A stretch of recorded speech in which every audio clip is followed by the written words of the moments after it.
अछूत और कैसे, कोई जल्दी नहीं। बाबा साहब ने किताब लिखी है अछूत और कैसे, उसमें लिखा है कि ये कौन लोग हैं। और एक दिन नहीं, सैकड़ों साल नहीं, हजारों साल नहीं, हजारों शताब्दियों साल में जम्मू कश्मीर से लेकर के कन्याकुमारी तक ये गांव के बाहर रहते हैं। 1 करोड़ की आबादी गांव के बाहर क्यों रहती है? करोड़ों की आबादी है, बिखरे हुए कौन लोग हैं? और 1911 की जो जनगणना रिपोर्ट है अंग्रेजों के जमाने पे, उसी जमाने में पहली बार 1911 की जनगणना की रिपोर्ट में हमको अनुसूचित जाति घोषित किया गया। मैं आपकी जानकारी के लिए बताता हूँ, तमाम लोगों, हमारे मित्रों को नहीं मालूम है अनुसूचित जाति क्या होता है, शेड्यूल्ड कास्ट क्या होता है, और अछूत क्या होता है, बहिष्कृत क्या होता है, अंतज क्या होता है, अंतवासिनी क्या होता है। बाबा साहब ने इसकी स्पष्ट व्याख्या की है। मित्रों, बाबा साहब ने ये देखा कि ये कौन सा समाज है कि जो पूरे देश में करोड़ की तादाद में गांव के बाहर रहता है। वो 1911 की जनगणना की रिपोर्ट में लिखा है, ये अनुसूचित जाति की रिपोर्ट जो बनाई उसके 10 मापदंड निश्चित किए गए हैं। उसमें 10वां और 11वां मापदंड जरा देखिए। बाबा साहब उसी को लेकर कहते हैं ये जो अस्पृश्य जातियां हैं ये बौद्ध धर्मावलंबी हैं, ये हिंदू नहीं है। हिंदू गौ पूजक हो चुका था, उसके मुर्दे आज भी जलाए गाड़े नहीं जाते। उसके मुर्दे हिंदुओं के कब्रिस्तान नहीं मिलती, अछूतों की कब्रिस्तान है जो हिंदुओं के नाम पर है। अछूतों को लेकर के मुर्दे गाड़े जाते हैं। ये गौमांसाहारी लोग हैं, ये गांव के बाहर रहते हैं, ये बिखरे हुए लोग हैं, इनके पास खेती की जमीनें नहीं है, इनके पास रजवाड़े नहीं है। ये है कौन लोग? हजारों करोड़ों की तादाद में बाबा साहब ने अनुसंधान किया, कहा ये वो लोग हैं जो बौद्ध साम्राज्य के बाद में जिन लोगों ने इनको मारा, पीटा, बेदखल किया, सत्ता पे उनको राज सत्ता हुई और इनको बाहर कर दिया, ये वो लोग हैं, ये हारे हुए लोग हैं।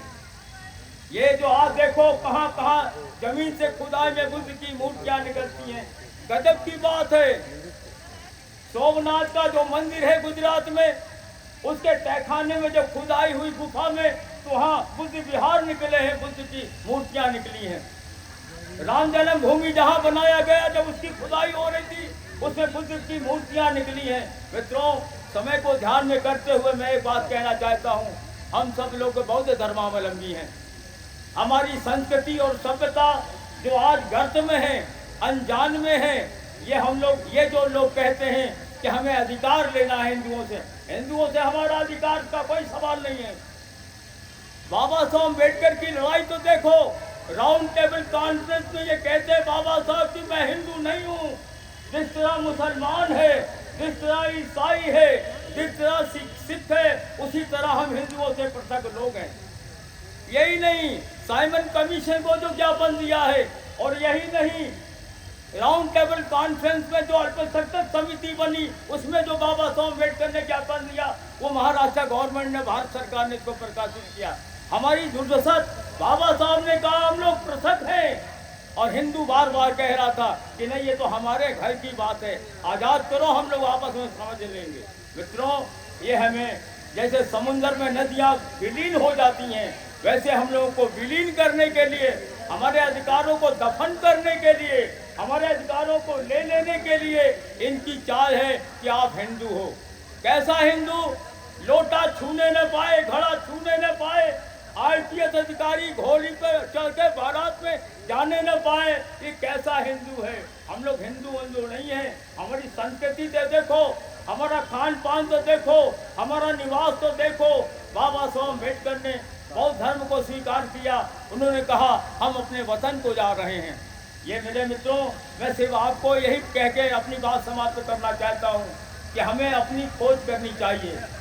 हमारा अस्तित्व क्या, हमारा एग्जिस्टेंस क्या है, हमारी मर्यादा क्या है, हमें कहाँ चाहिए, कहाँ नहीं चाहिए। बाबा साहब ने संविधान में लिख दिया है कि ये अनुसूचित जात हैं, उसमें कहीं नहीं लिखा हुआ हिंदू है, उसमें कहीं नहीं लिखा हुआ मुसलमान है, उसमें कहीं नहीं लिखा हुआ ईसाई है। लेकिन ये जो सत्ता पर बैठे हुए लोग हैं, ये हमको जबरदस्ती घर लेकर के जाते हैं। मित्रों, हमें चुपचाप अहिंसात्मक तरीके से बुद्ध का धर्म हमारा धर्म है, बाबा साहब अम्बेडकर का धर्म हमारा धर्म है। हम लोग लिखना शुरू करें, हम लोग कहना शुरू करें, हम लोग बताना शुरू करें, ये संख्या बढ़ती जाएगी। इसी के साथ में हमारा पुनर्जीवन होगा। इन्हीं शब्दों के साथ में मैं आप सब लोगों को धन्यवाद देता हूँ कि आप लोग अम्बेडकर जयंतियों में जाए। उनको हम अपने नज़रों से देखने का हमें अवसर मिल रहा है। इसके लिए हम चाहेंगे कि ये हमारी अम्बेडकर विकास समिति का सौभाग्य है कि इतने बड़ी अदालत के सीनियर एडवोकेट हमारे प्रश्नोत्तरी के बाद सर ही बोलेंगे, तो मैं इसको आगे तो हमारी खत्म हो गई है, वरिष्ठ वर्ग के लिए रह गया। रखना ज़्यादा हिंसा का नहीं करना, इससे खाली करना।